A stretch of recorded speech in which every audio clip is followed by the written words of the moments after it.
Mga trabaho ko po siya. Nasa best friend, sa sinabi ni... She appreciates the friendship all these Yeah. years pala. Ah. Hindi, lagi naman ako nandito para sa kanya. Alam naman yun. Alam niya naman yun. For the past 5 years, medyo, yun nga, naging distant kami for the last 4 years nga. Pero, nandun naman, alam niya naman nandun ako parati. And hanggang ngayon, nandito pa rin ako. So, yun. Like a true gentleman talaga. Siya na kumukuha ng mga Instagram stories, nakita ko sila sa ABS Yeah. isang araw. Okay, Ibiang, Angel. Mo, nandyan sila, mananatili silang bashers. Okay? Wala silang kwenta sa buhay natin. At ang sinasabi ko sa iyo, yung sinasabi ko nga sa batang to, dati po, sasabihin ko sa inyo, sinasabi niya talaga sa sarili niya na, tita, hindi po ako maganda. Hindi po ako maganda. Sinasabi ko sa kanya, nakita kita bata, ang ganda-ganda mo. So yun yung sinasabi ko sa kanya.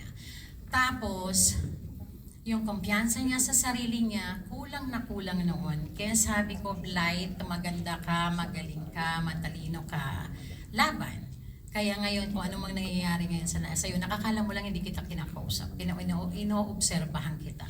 Ang layo ng Blight na kilala ko nung 8 years old sa Blight ngayon. At natutuwa ako.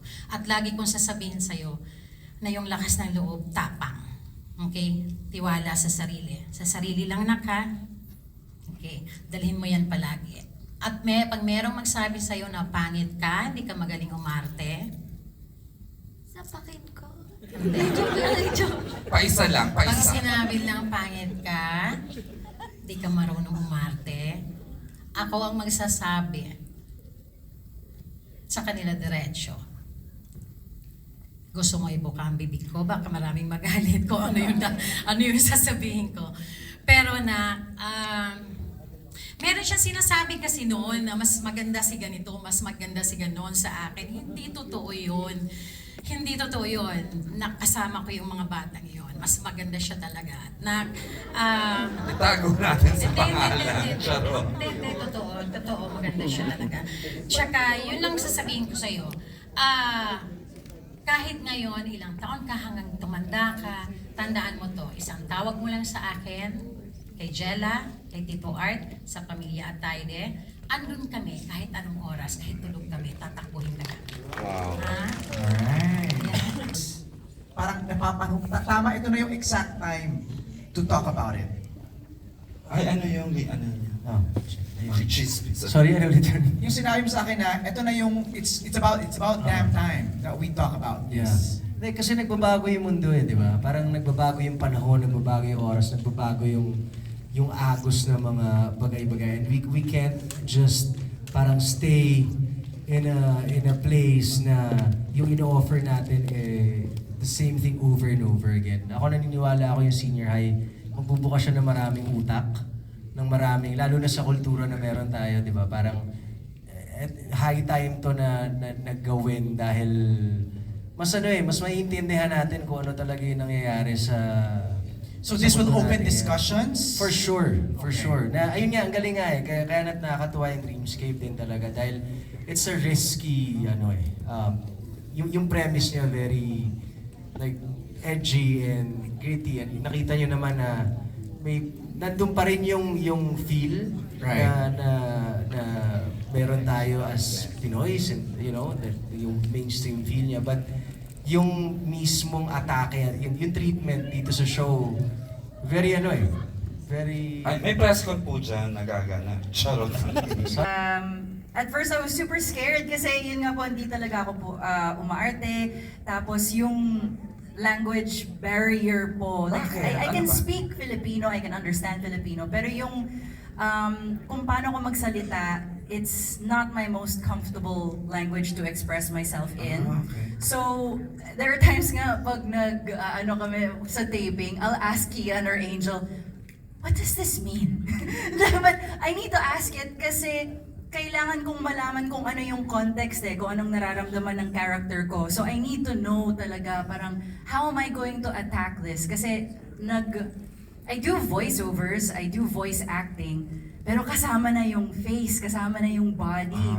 Iba yun, di ba? Ibang-iba. And then not to mention, kunwari kung nagre-recording po, it's studio, tapos mag-isa ka lang po sa room na yon, tapos yung sound engineer, yung director, yung producer. But for taping, everyone is there. The whole crew, stylists, producers, co-actors, and everyone. So it's ibang environment talaga siya, and super intimidated ako, but you know, when you step out of your comfort zone, that's where growth and humility happen. I've been doing voiceovers for a long time. This is something that's new to me, and I'm so excited to learn. So I'm very happy that I was offered this role. Of course.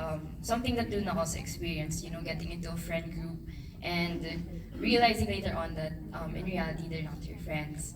So to any of the cast here, you can answer. Has anyone else ever experienced like something that was depicted here in senior high, or had any of the moments resonate with you? The young cast, are you gusto mo young cast? Yep, young Okay. cast Sila naman, members. oo. Interesting. Well, I mean, in some sort of way, I don't because of my character's story. Because my character there is like, anak ng mayaman, bully, ganyan, ganyan. So I mean, from that perspective, I don't really relate to my character per se. But then, I can definitely relate to what other characters experience, especially like, alam mo yun, kay Blythe, yung character ni Blythe. And, yeah, mahabang story, pero marami na akong pinagdaan ng mga bagay-bagay na ganyan. Alam mo yun, thinking you could trust people and then turning out that you can't, stuff like that. Madami akong chika. And then, yeah. So yeah, but I can definitely relate to the show, and hopefully the audience and the viewers also can. So, yeah. Thank you. Si Zijan, meron bang gusto? Ayun, si Jen. I wanna Tsaka si hear- Jella, gusto ko marinig Tahimik din. eh. Isang mabilisang... Si Kyle muna, si Zijan, Kyle is there yan. Si Jen something muna. From the show that you Ah. experienced in real life? Meron ba na? Parang wala akong maisip Wala. kasi kadahilan ng so homeschool po kasi ako dati kaya wala akong friends masyado Okay. sa school. Okay lang, ano naman. Si Sayri lang gusto sumagot. Sayri, ikaw nga, ikaw. Pasok po lagi. Masipag po ito eh. Yung bully mo, ayan o. Feeling ko may makaka-relate po siya, isa siya sa mga bully.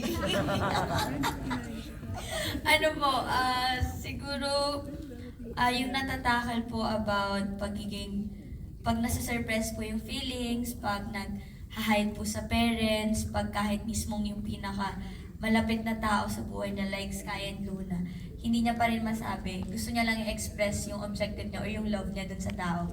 Pero hindi niya ma-open up yung mismong sarili niya.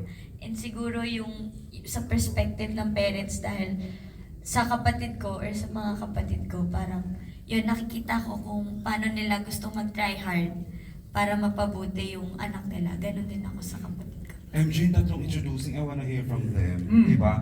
May